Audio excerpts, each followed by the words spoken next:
बंदी छोड़ सतगुरु रामपाल जी महाराज जी की जय हो। परमपिता परमेश्वर जी की आप सभी प्यारी आत्माओं को मुझ पवन दास का सत्साई। आप सभी सत्सेवक भाई बहनों के लिए एक छोटा सा संदेश है। जो भी आत्माएं इस संदेश को सुने देश विदेश में, वो थोड़ा गौर करें, थोड़ा विचार करें। उसके बाद में आप जी अपना रिएक्शन दें, जैसा भी आपको उचित लगे। दास ने व्हाट्सएप पे जो एक ग्रुप बनाया है, ये ग्रुप स्पेशली उन्हीं आत्माओं के लिए है जो आत्माएं आज से पहले 10वें अंश के रूप में या भगत समाज की मदद के लिए उधार रूप में कुछ राशि लिखवा चुकी हैं। आज का जो संदेश है उसके देने के पीछे का एक मुख्य मकसद है, और मकसद ये है कि जैसे आप सभी को पता है कि सतलोक आश्रम मैनेजमेंट हरियाणा वालों ने भी हम सत्सेवकों की भांति संगत में एक मिस कॉल नंबर जारी किया हुआ है। और उन्होंने ये सोच के मिस कॉल नंबर जारी किया है कि कहीं सारे के सारे भगत सत्सेवकों से ना जुड़ जाएं और हमारा धार्मिक धंधा ठप हो जाए। लेकिन आप और हम सत्सेवकों से परमात्मा ने जो मिस कॉल नंबर जारी करवाया है, हम उसके मकसद से भली भांति परिचित हैं। हमारा मकसद है कि सच्चाई ज़्यादा से ज़्यादा भगत भाई बहनों तक पहुँचें, और जो भगत भाई बहन परमपिता परमेश्वर जी की सत भक्ति अपनाकर उनके भक्ति मार्ग के विरुद्ध जो क्रिया कर रहे हैं, सतलोक आश्रम मैनेजमेंट हरियाणा के द्वारा भ्रमित होकर या उनके मनमाने आचरण के डर से, तो वो वहाँ से निकलें और अपनी भक्ति मर्यादाओं को बचाएं, क्योंकि आने वाला समय बहुत ज़्यादा ख़राब है। परमेश्वर भी हमें सत्संगों के माध्यम से काफ़ी बार सूचित करते रहे हैं, और वर्तमान में तो जो परिस्थितियां हैं वो आपसे छुपी नहीं है, आपकी आंखों के सामने है। किस प्रकार से वैश्विक स्तर के ऊपर विश्व युद्ध की तैयारियां हो रही हैं, और किस प्रकार से बाढ़ आ रही है, भूस्खलन हो रहा है, अतिवर्षा हो रही है, यानी दुनिया विनाश की तरफ ही अग्रसर है। क्योंकि चौथा युग चल रहा है। काल भगवान को पहले से पता है कि ये आत्माएं मेरे जाल से परमात्मा निकलवा के लेके जाएगा, इसलिए जितना हो सके इन आत्माओं को मैं अपने कब्जे में कर लूँ। तो वो कोशिश करेगा, चाहे वो विश्व युद्ध करवाए, चाहे वो वैक्सीन का बहाना बनाए, चाहे वो बाढ़, भूकंप, अतिवृष्टा, भूखमरी, जो भी करे, उसका मकसद है इस समय ज़्यादा से ज़्यादा आत्माओं को मैं समेट लूँ। और वैश्विक स्तर पे जो एजेंडा है इन लोगों का, न्यू वर्ल्ड ऑर्डर के तहत आप सबको पता है कि पूरी दुनिया की 8.5 अरब की जनसंख्या में से केवल 100 करोड़ की जनसंख्या ये लोग रखना चाहते हैं कि केवल इस पृथ्वी पे 100 करोड़ ही लोग रहें, बाकी सब का खात्मा हो जाए। अब पुण्यात्माओं, ये जितने भी देश और दुनिया वाले हैं, जो राष्ट्रपति, जो ये प्रधानमंत्री हैं, ये अपना दिमाग इस्तेमाल नहीं कर रहे हैं। ये जो न्यू वर्ल्ड ऑर्डर है, ये उस काल भगवान की सुनियोजित चाल है, और ऐसा ही होना है। परमात्मा भी यही चाहते हैं कि ऐसा ही हो, बाकी जो दुनिया है उसकी छटनी हो जाए, क्योंकि वो काल प्रेरित हैं। वो चाहकर भी सदगुरु की शरण में नहीं आ पाएंगी, और जो लोग ऑलरेडी परमात्मा की शरण में है, आने वाले समय में वो गंदगी उन भक्तों के मार्ग में रोड़ा बनेगी। तो परमात्मा भी यही चाहते हैं कि जितना जल्दी हो सके इस दुनिया से जनसंख्या की छटनी हो जाए। तो वो परमात्मा हमेशा काल की चाल से ही अपना दाव खेलता है। 650 साल पहले आए परमात्मा, आज भी आए, उससे पहले भी परमेश्वर आते रहे हैं हर युग में। तो काल भगवान ने तपतशिला पे उनसे यही कहा था कि परमात्मा 3 युगों में जीव थोड़े ले जाना, चौथे युग में जितनी मर्जी ले जाना। उसने बहुत ही सयाना बन के ये वरदान उस परमात्मा से लेना चाहा था, और परमेश्वर भी यही चाहते थे, क्योंकि परमात्मा हमेशा काल की चाल से ही अपना दाव खेलता है। मालिक को भी पता था कि 3 युगों में इनकी बैटरी चार्ज रहेगी, ये मेरी भक्ति और मुझे स्वीकार नहीं कर पाएंगे, मुझे नहीं पहचान पाएंगे। चौथा युग जब कलयुग आएगा, और जब इनके बुरे कर्मों का दौर शुरू होगा, आत्मा रोएगी, तो मेरी तरफ वो दौड़ेगी, और जब आत्मा रोती है, आत्मा तड़पती है, तभी वो परमात्मा उसका हाथ पकड़ता है। तो वो चौथा जो युग है वो अब चल रहा है, और काल भगवान ने तो दुनिया को समेटना है, किसी भी तरीके से वो समेट के रहेगा, इसमें कोई संशय नहीं है। परमात्मा भी उसके कामों में दखलंदाजी नहीं करते, क्योंकि जो परमेश्वर के हैं वो केवल ज्ञान आधार से ही समझेंगे। जितनों ने समझना था उतनों ने समझ लिया है। 1994 से 2014 तक परमात्मा समझा के चले गए। जो उसके अपने थे वो उनसे जुड़ चुके हैं। बाकी पुण्यात्माओं यहाँ से जाएंगे, इसमें कोई संशय नहीं है, क्योंकि परमात्मा से बचाव का केवल एक ही तरीका है, और वो है उनका ज्ञान समझ के उनकी शरण में आना। और आज वर्तमान में आपको पता है कि दुनिया ने उस परमात्मा को अपने से दूर कर दिया है, और परमात्मा को अपने से दूर करने के चलते आज जो वैश्विक स्तर पर जो परिस्थितियाँ पैदा हो रही हैं, विश्व युद्ध की, महामारियों की, जो प्राकृतिक आपदाएँ हैं, तो ये मानवीय बल और बुद्धि से बाहर की बात है, ये इंसान के बस की बात नहीं है। और परमात्मा को उस इंसान ने जेल में बैठा के अपने से दूर कर दिया, तो विनाश निश्चित है। इसकी शुरुआत भयंकर रूप से कब होनी है ये जाने वो परमात्मा, बाकी शुरुआत इसकी वैसे हो चुकी है, आप सभी देख रहे हैं। तो आज का हमारा जो संदेशा है उसका मकसद ये है कि हमने ज़्यादा से ज़्यादा पुण्यात्माओं तक किसी भी तरीके से इस परमात्मा के संदेशे और साध संगति के वीडियो हमने पहुंचाने हैं, ताकि वो आत्मा एक बार ये वीडियो देखेंगी तो निश्चित तौर पे वो फड़केंगी और वो सच्चाई को जान पाएंगी। क्योंकि इन लोगों ने यही सबसे बड़ी आंट अड़ा रखी है कि सत्सेवकों की वीडियो मत देखो वरना नाम खंड हो जाएगा। उनको डरा रखा है, उनको धमका रखा है। लेकिन अब ऐसा नहीं होगा, क्योंकि वो ठीक का जो समय है वो धीरे धीरे परमात्मा के दया से नज़दीक आता जा रहा है। लोग भी इनसे परेशान हो चुके हैं, दुखी हो चुके हैं। इनका साथ दे के, इनको दान दे के हर तरीके से लोग जो है बर्बाद होते जा रहे हैं। कहीं से उन्हें कोई परमात्मा वाली राहत नहीं मिल रही है, तो मजबूरन अब वो लोग सत्सेवकों की तरफ झांकने लगे हैं, उनके वीडियो भी देखने लगे हैं। और जो एक बार वीडियो देख लेगा वो तो फिर कभी ज़िंदगी में मैनेजमेंट की तरफ मुँह करके भी नहीं सोएगा। तो उसके लिए पुण्यात्माओं अब हमारे पास में जो है फंड की समस्या है। फंड यानी पैसा, और वो समस्या हमारे पास में नहीं होनी चाहिए थी, क्योंकि आप लोगों का 15 से 20 लाख रुपए ऑलरेडी एंट्री है। लेकिन पुण्यात्माओं, हम परमात्मा का विधान तोड़ के काम नहीं कर सकते। अगर हमने 1% भी परमेश्वर का विधान तोड़ा तो आप और हमारी भी वही हालत हो जाएगी जो आज हमारे बड़े भाई बहन मैनेजमेंट वालों की हो रही है। वो ना घर के ना घाट के, आज वो धोबी के कुत्ते वाली श्रेणी में खड़े हैं। आज उनके पास पैसे की कमी नहीं, माया की कमी नहीं, आज उनके पास में मान बड़ाई और अहंकार की कमी नहीं। लेकिन सबसे बड़ी जो कमी हो गई वो हो गई परमात्मा की और उसकी भक्ति की। क्योंकि परमेश्वर ने उनके सिर से अपना पंजा हटा लिया है। उनको जो मिल रहा है केवल उनकी भक्ति कमाई मिल रही है। आने वाले समय में उनको भी इस बात का मालूम पड़ जाएगा। तो अब ये मैसेज सेवा के लिए या अन्य प्रकार की जो सेवाएँ हैं उनके लिए हमारे पास में उतना पैसा नहीं है, क्योंकि हमारे पास में लगभग अगर ज़्यादा से ज़्यादा होगा नगद रूप में तो मुश्किल से 15 से 20 हज़ार रुपया है। बाकी पिछले 1-1.5 महीने से 1-1.5 लाख रुपए के हमने मैसेज के रिचार्ज करवाए हैं, जो आप लोगों तक आते रहते हैं। अब आप कहेंगे कि भगत जी, जो एंट्री हमारी है 10वें अंश के रूप में 15-20 लाख रुपया है, आप जी हमें सेवा का मौका क्यों नहीं देते? आप उस पैसे को मैसेज सेवा में काम क्यों नहीं लेते? तो पुण्यात्माओं, देखो यही सबसे बड़ी हमसे गलती हो जाएगी जो गलतियाँ मैनेजमेंट कर चुका है। क्योंकि परमात्मा का इसी तरीके से विधान टूटता है, यही तो सूक्ष्म चाल होती है। और इसी सूक्ष्म चाल में ये मैनेजमेंट फंस के रह गया, ये नहीं समझ पाया। इन्होंने ज्योति का पैसा कहीं लगा दिया, भंडारे का पैसा कहीं लगा दिया, पाठ का पैसा कहीं लगा दिया, और जो खुला दान आता था उसका पैसा इन्होंने कहीं लगा दिया।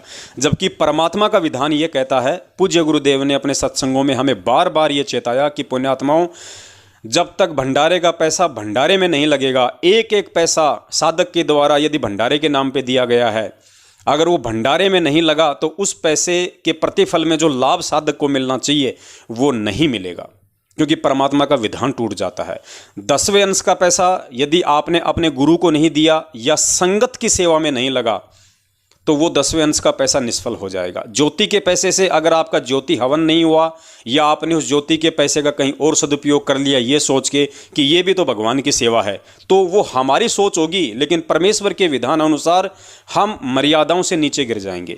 तो पैसा तो उस परमपिता परमेश्वर की दया से आप लोगों को परमेश्वर ने जो प्रेरणा की, 15-20 लाख रुपए सत्सेवकों के पास में एंट्री हैं, जो आप जी कभी भी हमें दे सकते हैं सेवा के लिए, क्योंकि देने के लिए ही आप जियों ने लिखवाए हैं।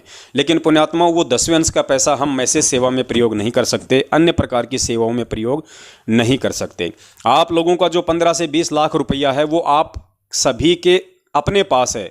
हम सत्सेवकों ने किसी का भी 1 रुपया लिया नहीं है, किसी का भी 1 रुपया नहीं लिया है। कुछ 1-2 भगत भाई बहन हैं जो अपने घर पे नहीं रख पा रहे थे और जबरन उन्होंने जो है हमारे खाते में वो पैसा डाला। जैसे हमारी एक ममता रावत बहन है जिन्होंने अपना सोना बेच के लगभग 92 या 98 हज़ार रुपये हमारे खाते में डाले थे।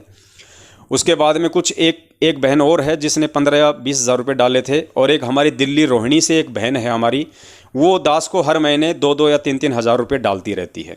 उसके अलावा आप जियों का पैसा आपके पास में सुरक्षित है, और आपके 10वें अंश से यदि किसी की मदद हुई है तो केवल 3 या 4 भक्तों की अभी तक मदद हुई है। किसी की 10,000 की, किसी की 15,000 रुपये की, किसी की 20,000 रुपये की। इसके अलावा यदि आपने किसी को उधार रूप में अपने पर्सनल लेवल पे दिए हैं तो वो आप आत्माओं के अपने बीच का मैटर है। उसमें मैं भी आ गया, उसमें और भी कोई आ गया, तो वो आपका एक पर्सनल लेन देन है। बाकी 10वें अंश का पैसा आप जियों ने जो लिखाया है या उधार रूप में पैसा आप जियों ने जो लिखाया है 15-20 लाख रुपए के एवज में, वो पैसा केवल उन 3-4 भक्तों को छोड़ के जिन्होंने थोड़ा बहुत पैसा उन ज़रूरतमंद भक्तों के लिए दिया है, बाकी सब का पैसा आपके अपने पास है। हम सत्सेवकों ने आपसे 1 रुपया नहीं लिया है, क्योंकि हम अपनी मेहनत करते हैं, हम अपनी रोजी रोटी, हम अपना पुरुषार्थ करते हैं। जो कजोड़ भगत जी हैं वो अपनी मेहनत करते हैं, उनको महीने का 15 से 20 हज़ार रुपये मिलता है। मधु बहन है, उनके पति जो विकास भगत जी हैं वो अपनी मेहनत करते हैं। और ये जो पवन दास है ये अपना मार्केट में जो है अपनी दुकान कर रखी है खाने पीने की। तो पुण्यात्माओं, हम अपना जो काम धंधा है, जो अपनी रोजी रोटी है, वो हम अपने लेवल पे कर रहे हैं। वो हम 10वें अंश के पैसे से बिल्कुल भी यूज़ नहीं कर रहे, और हम भूल के भी नहीं कर सकते। 10वें अंश के पैसे से आप लोगों ने जो लिखवा रखा है या परमेश्वर की सेवाओं के लिए आपने जो पैसा लिखवा रखा है, उस पैसे में से यदि 1 रुपया भी, पुण्यात्माओं 1 रुपया तो बहुत दूर की बात है, 1 रुपये का 100वां हिस्सा होता है 1 पैसा। 1 पैसा भी यदि हम तीनों में से किसी भी भगत भाई बहन ने जो आप लोगों ने लिखवा रखा है 10वें अंश के रूप में या अन्य सेवाओं के रूप में, यदि हमने अपने पर्सनल जीवन में आप जियों से सेवा के नाम पे लेके अगर लगाया हो, तो पुण्यात्माओं हमारे सर में कीड़े पड़ें और इसी जन्म में पड़ें, ताकि आने वाली आत्माएं भी सतर्क हो जाएं कि परमेश्वर के मार्ग में गफलत करने वालों को क्या सज़ा मिलती है। तो हम अपना जो घर परिवार है, बाल बच्चे हैं, परमेश्वर की दया से अपना काम धंधा करके, अपनी मेहनत करके हम वो काम कर रहे हैं। अगर उससे भी मान लीजिए अगर पार नहीं पड़ती है, दबाव कहीं से कुछ ज़्यादा होता है, तो हम उधार रूप में भाई बहनों से थोड़ा बहुत जो है लेके अपना काम चलाते हैं। तो अब जो बात है वो ये है कि हमारे पास में मैसेज सेवा के लिए जो है नगद रूप में पैसा नहीं है, और आपने जो पैसा लिखवा रखा है 15 से 20 लाख रुपया 10वें अंश का, वो हम मैसेज सेवा में काम में नहीं ले सकते। क्योंकि इसका रीज़न है, क्योंकि मैसेज सेवा में हम जो पैसा लगा देंगे वो रिटर्न नहीं आएगा, वो रिफंड नहीं आएगा। वो तो हमने मैसेज वाले को दे दिए और उसने हमारे को बैलेंस डाल दिया, तो वह पैसा तो वापस आना नहीं। तो वह पैसा सतगुरु के हाथ में कहाँ गया? नहीं गया। लेकिन जो उधार दिया जा रहा है, जिन भाई बहनों को आपके 10वें अंश का पैसा, जिनसे 2-4 भक्तों की मदद की गई है, उनको उधार रूप में दिया गया है। या तो वो अपना जैसे उनका काम धंधा ठीक हो जाएगा परमेश्वर की दया से, वो वापस एंट्री करवा देंगे, या फिर जब गुरुजी आएंगे तो वो गुरुजी के हाथों में वो पैसा देंगे, तो वो पैसा आपका गुरुजी के हाथों में गया। लेकिन ये मैसेज वाली जो सेवा है, इसके लिए हम 10वें अंश के पैसे को यूज नहीं कर सकते। तो अब आगे की मैसेज सेवा यदि परमात्मा कंटिन्यू रखवाएंगे, क्योंकि पुण्यात्माओं ये सत का मार्ग है, सत भक्ति है, और सत मार्ग में यदि कोई मर्यादाओं में चलेगा तो काल भगवान हर प्रकार से उसको समस्याओं से घेरेगा। और परमात्मा भी यही देखता है कि मैंने इनको खुले हाथ छोड़ रखा है, मैनेजमेंट वालों को भी और सत्सेवकों भी। मेरे ऊपर किसी का कोई प्रतिबंध नहीं है, मेरे द्वारा किसी के ऊपर कोई दबाव नहीं डाला जा रहा है। मैं तो चुपचाप हिसार जेल में बैठा हूं, बाहर तुम खुले सांड की तरह हो, जो मर्जी करो। तो पुण्यात्माओं, हमें विधान नहीं तोड़ना है, भले मैसेज सेवा चले या ना चले, भले अन्य प्रकार की सेवा चले या ना चले। हम कोई अपने साम्राज्य विस्तार के लिए या अपनी मान बढ़ाई के लिए या अपने काम धंधों को बढ़ोतरी देने के लिए हम ये सेवाएं नहीं कर रहे हैं। सतगुरु का आशीर्वाद है तो सेवा चल रही है, सतगुरु को आशीर्वाद रहेगा और मालिक चाहेगा तो सेवा आगे चलेगी। अन्यथा हम ज़बरदस्ती इसमें कुछ भी करने वाले नहीं हैं, और ना हमें कोई टेंशन होनी चाहिए यदि सेवा यदि रुकती है तो।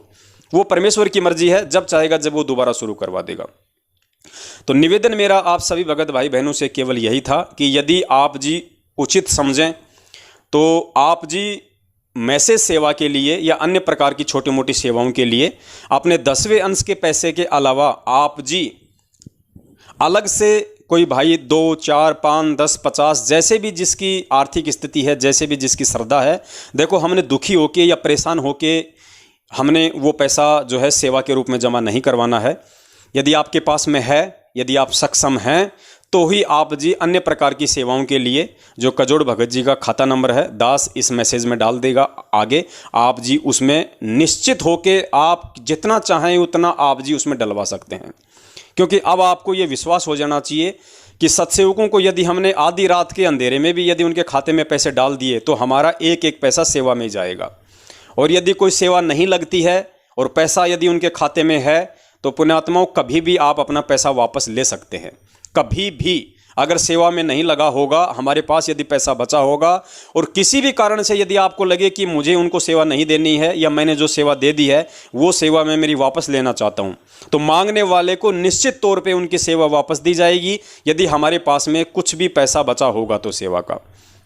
और ना हमारा उस भाई से किसी प्रकार का कोई राग द्वेष होगा, क्योंकि ये भक्ति मार्ग अपनी अपनी सोच और समझ का है। जिसको समझ में आएगा उसी तरीके से वो चलेगा। तो मेरा निवेदन केवल आप लोगों से इतना ही था कि 8 सितंबर को सतगुरु प्रगट दिवस आने वाला है। उसके लिए हमने दिन में कम से कम 2 या 3 बार मैसेज कंटिन्यू भगत समाज को भेजने पड़ेंगे, लेकिन अभी बैलेंस की कमी के चलते हम लगभग 4-5 दिन में ही एक मैसेज भेज पा रहे हैं। और अन्य प्रकार की तो खैर ऐसी कोई विशेष सेवा है नहीं, क्योंकि ना तो कहीं बाहर आना जाना होता, और बाहर आना जाना भी होगा तो दास आप लोगों से उस पैसे के लिए नहीं कहेगा, क्योंकि वो सारा खर्चा दास अपने स्तर पे ही वहन करेगा। इसके अलावा जो लाइव आते हैं उसमें जो रिचार्ज होते हैं वो भी दास अपनी तरफ से ही अपना वहन करता है। लैपटॉप वगैरह था तो वो भी हमारी बहन ने हमारे को सतगुरुदेव जी के आशीर्वाद से पहुंचाई दिया है। इसके अलावा जो भी छोटे मोटे सामान की आवश्यकता होती है वो आप लोगों से किसी प्रकार की उस सेवा से नहीं ली जाएगी जो सेवा आप लोग लिखवा रहे हैं, क्योंकि हमारी भी कुछ जिम्मेदारी बनती है। हमें भी सतलोक जाना है, हमें भी हमारे अच्छे कर्म बनाने हैं। थोड़ी बहुत सेवा हम नीचों की भी लगनी आवश्यक है। तो हम कोशिश करते हैं कि 2-4-5 हज़ार रुपये की यदि हमारी भी सेवा लग जाए तो परमेश्वर की दया हो। तो छोटी मोटी चीज़ों के लिए आपके द्वारा लिखवाए गए पैसों से हम किसी प्रकार का कोई यूज़ नहीं करते हैं। और यदि कोई भी सेवा लगती है और यदि किसी भी प्रकार का सेवा से संबंधित कोई सामान आता है तो पुण्यात्मा तुरंत ये दास आप लोगों को सूचित करता है कि भैया आज ये सामान आया है, आज परमात्मा के दया से सेवा के लिए ये सामान आया है। बाकी आपका एक भी पैसा परमेश्वर के दया से कहीं भी मिसयूज नहीं हो सकता, ये तो आप सपने में भी ना सोचना। तो जो संदेशा था, जो परमेश्वर ने दास को जो निमित्त बनाया है या दास को जो प्रेरणा की परमात्मा ने, दास ने आप जियों को संदेशा दे दिया है। और ये संदेशा उन तमाम देश विदेश में बैठे सभी सत्सेवक भाई बहनों के लिए है जो इस परमेश्वर की सेवा में अपना सहयोग करना चाहते हैं। दूसरी मेरी एक प्रार्थना थी, कुछ भगत भाई बहन हैं जो मेरे नंबर पे कुछ पैसे पेटीएम कर रहे हैं। पिछले 1-1.5 महीने से तकरीबन 15 से 20 हज़ार रुपये मेरे नंबर पे उन्होंने पेटीएम किए हैं, जिनमें कोई राजकिशोर जी हैं या कोई एक भगत जी हैं, संजय दास जी हैं, एक कालीदास जी हैं, ऐसे ही कुछ एक भगत और हैं। उन्होंने कुछ पैसे डाले हैं और हर महीने वो डालते रहते हैं। तो वो पैसा तो मैं फ़िलहाल अपने जो कजोड़ भगत जी हैं मैं उन्हीं को भेज रहा हूँ। आज ही परमात्मा ने उनको पेटीएम से निकलवा के 7,000 रुपये भिजवा दिए। पिछली बार परमात्मा ने 8-10 हज़ार रुपये थे वो भी उनको भिजवा दिए हैं, क्योंकि हम किसी का 1 रुपया नहीं रख सकते भाई भूल के भी। मेरा भी जो उस पेटीएम में 2-4-500 रुपये था वो भी मैंने कजोड़ भगत जी को ही भेज दिया ज्योति के लिए। पता नहीं कहीं कोई दोष ना लग जाए, कहीं कोई पाप का भागी ना बन जाऊँ। तो मैं उस पेटीएम को पूरा का पूरा खाली करके मैं कजोड़ भगत जी को ही मैं भेजता जा रहा हूँ। तो आगे से निवेदन है कि मेरे मोबाइल पे मेरे किसी भी नंबर के, किसी भी गूगल पे, किसी भी पेटीएम पे, किसी भी फ़ोन पे कोई भी भगत भाई बहन 1 रुपया भी ना डाले, 1 रुपया भी ना डाले। ये मेरी विशेष प्रार्थना है, क्योंकि पुण्यात्माओं जो सिस्टम परमेश्वर ने बनवा रखा है, सिस्टम से यदि हम चलेंगे तो परमेश्वर हम पे दया करेंगे। अब क्या पता आप लोगों ने वो पैसा भेजा सेवा के लिए या आपने वो पैसा भेजा ज्योति हवन के लिए। अब मुझे मालूम थोड़ी पड़ रहा है उस चीज़ का, आपने वो पैसा मुझे वो किस चीज़ के लिए भेजा मेरे पेटीएम पे। लेकिन वो सारा का सारा पैसा मुझे जो है ज्योति में लगाना पड़ गया, क्योंकि सेवा में लगा दूँ। क्या पता आप अपने घर पे ज्योति नहीं कर पा रहे, आपने ज्योति के लिए भेजा तो आपका वो काम तो अधूरा रह जाएगा। तो एक तरीके से ये अनजाने की गलती है, तो परमात्मा इसको क्षमा करते हैं। लेकिन अब आपको मैसेज दे दिया गया है, आगे से आपने भूलकर भी मुझ पवन दास के किसी भी मोबाइल के पेटीएम पे या फ़ोन पे गूगल पे 1 रुपया भी नहीं डालना है। आज के बाद यदि आप डालोगे तो आप स्वयं दोषी होंगे, दास उसका दोषी नहीं होगा। तो आप जियों ने मैसेज सेवा के लिए या अन्य प्रकार की सेवाओं के लिए जितनी भी आपकी श्रद्धा है, जैसी भी आपकी आस्था है या जो भी आपकी आर्थिक स्थिति है, उस अनुसार आप जी बिना किसी से पूछे, बिना किसी से कोई बातचीत किए, आप जी वो पैसा इस वीडियो के एंड में जो खाता नंबर दिया जा रहा है कजोड़ दास जी का, उस खाते में आप जी डाल सकते हैं। फ़ोन पे नंबर और गूगल पे नंबर भी दास अभी ऐड कर देगा।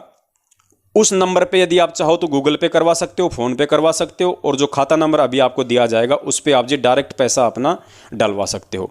तो ये छोटा सा एक संदेश था, जैसा आप जियों को उचित लगे परमपिता परमेश्वर जी के आशीर्वाद से, वैसा अब आप जी देख लेना आप जियों ने किस तरीके से सेवा करनी है।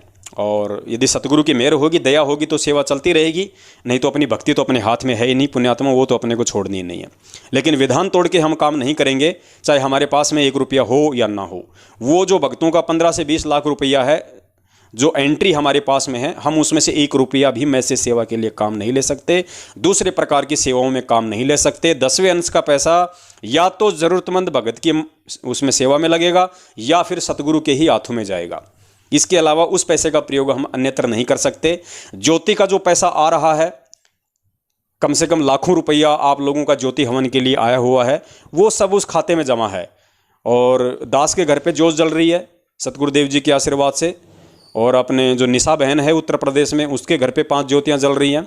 4 ज्योतियाँ परमात्मा ने 3 या 4 ज्योतियाँ अपने कजोड़ भगत जी के घर पे जलवा रखी हैं, और आवश्यकता पड़ी तो परमेश्वर और जलवा दे, तो वो आपका ज्योति में ही लगेगा। उस ज्योति वाले में से 1 पैसा भी हम और किसी दूसरी प्रकार की सेवा में नहीं लगा सकते।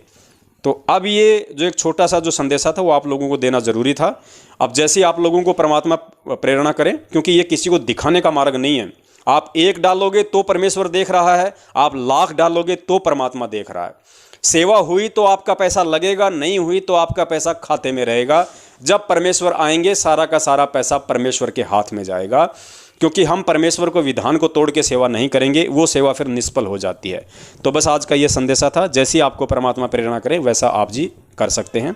सत साहिब जय हो बंदी छोड़ की। बंदी छोड़ सतगुरु रामपाल जी भगवान की जय हो। सत साहिब।